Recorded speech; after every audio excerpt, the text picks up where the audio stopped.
and welcome back to my YouTube channel and or tuning in on the Messy Middle podcast. Before we get started on today's topic, if you are coming in here from YouTube, make sure that you hit subscribe here on the video today and leave a comment letting me know if you learned something or something you'd like to see in a future video. For tuning in on the podcast, please go ahead and rate and review on your favorite platform. It helps so much and we greatly appreciate it. And feel free to join us over here on YouTube anytime or listen on the go if you're on YouTube and you want to tune in on my podcast. Today's topic is going to be something that I get asked about a lot, and that is, should women take creatine? Is creatine safe for women?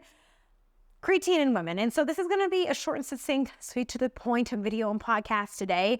If you want to learn more about creatine, what it is, how it works in our body, and why I recommend it, make sure you go back and watch my video or listen to my podcast called All Things Creatine.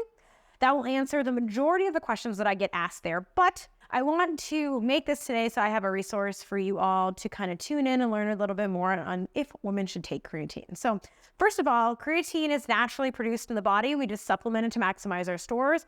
And it is something that we find in our food products, but we just don't get enough to maximize our stores of that, so to speak. Again, more science is on that podcast. So there isn't anything special or unique or different physiologically between males and females that changes creatine metabolism or what it does in the body. There are sex differences that are valid and real when it comes to fitness and sport, but this isn't one of them, right?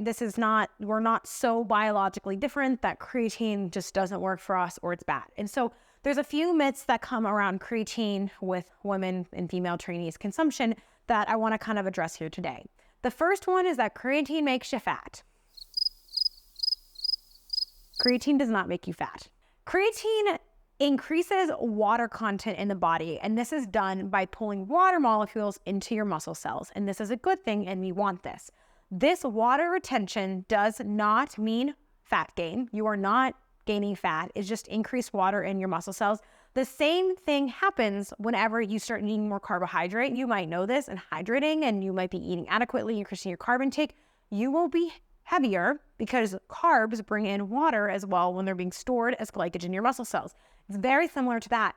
Creatine will bring in a few pounds of water based off of, or when you start to take it, because it will be pulling that water into your cells. Again, water is not fat, right? Weight, not all weight is fat weight. So don't forget if the scale goes up, that is simply water weight, and that should even out with time. The second thing that comes with this is that people think that water weight is making you bloated and it's messing with you and you're swollen and all of that stuff. One, if you are having symptoms of lower GI distress or you feel like you're overly bloated when you start taking creatine, just take a little bit less of a dose and see if that helps. Don't do the loading phase. Just take about 3 grams a day, maybe instead of 3 to 5. Take just the 3 and see if that leads to a lower issues of lower abdominal bloating. But also, it might just be that you need to get used to it and adjust to it, and it will improve with time. You can just take that dose every day for the month, and it should even out, and your creatine stores will be adequately loaded, and you don't need to do the loading phase or taking more than that to get to that point.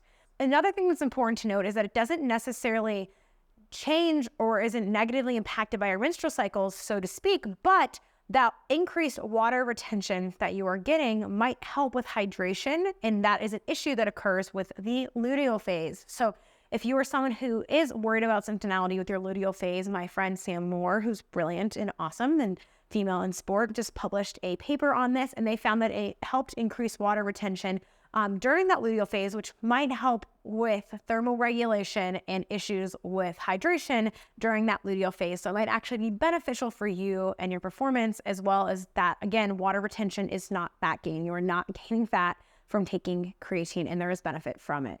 And it will help your performance, your strength, muscle, and power output, as well as muscular development, all things that are important for female athletes and trainees or anyone who's looking to tone or be more muscular and or set PRs, whatever that is within their training. And it is not going to hurt a fat loss phase. You should continue to take it. You should take it if you're bulking, dieting, maintaining, not tracking, existing, living, lifting, running.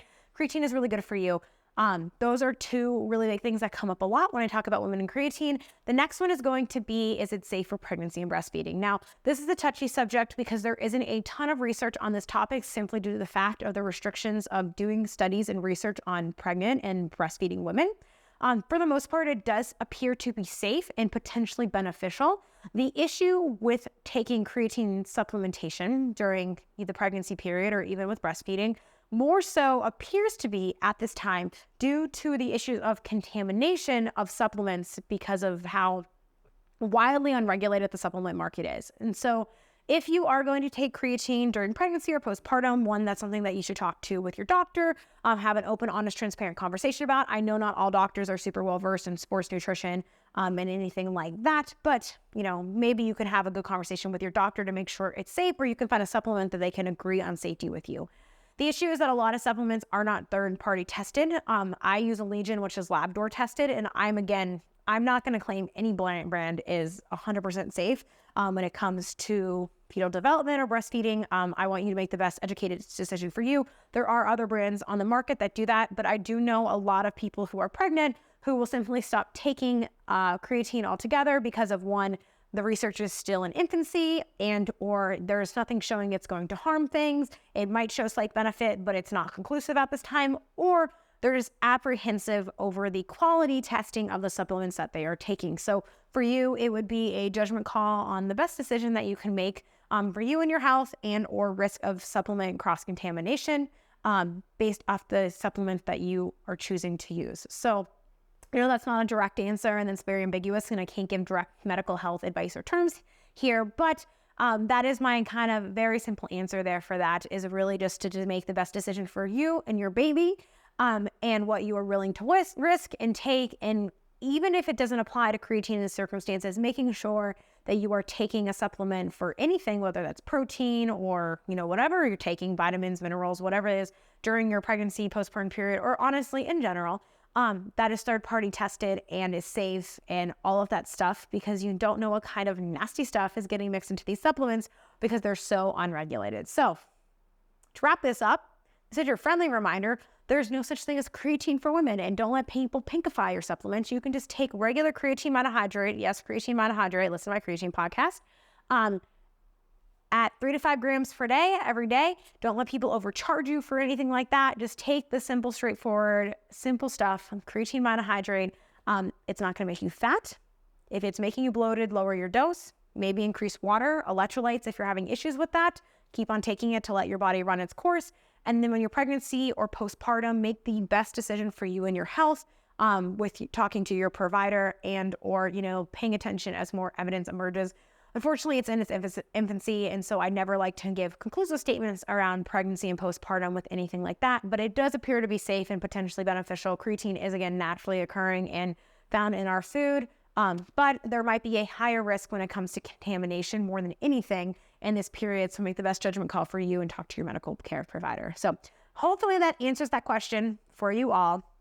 Yes, women should take creatine, and that is that. I could have just had a 2-minute podcast, but it doesn't make you fat. Send this to your friends, send this to the people sending this information. If you found this helpful, hit subscribe, hit like, leave a comment, rate, review, all of the things. Helps me keep on providing you with free information, podcasts, videos, all of that goodness. So if you enjoy this, let me know. And otherwise, we will catch you on the next one. Go take your creatine. See you guys.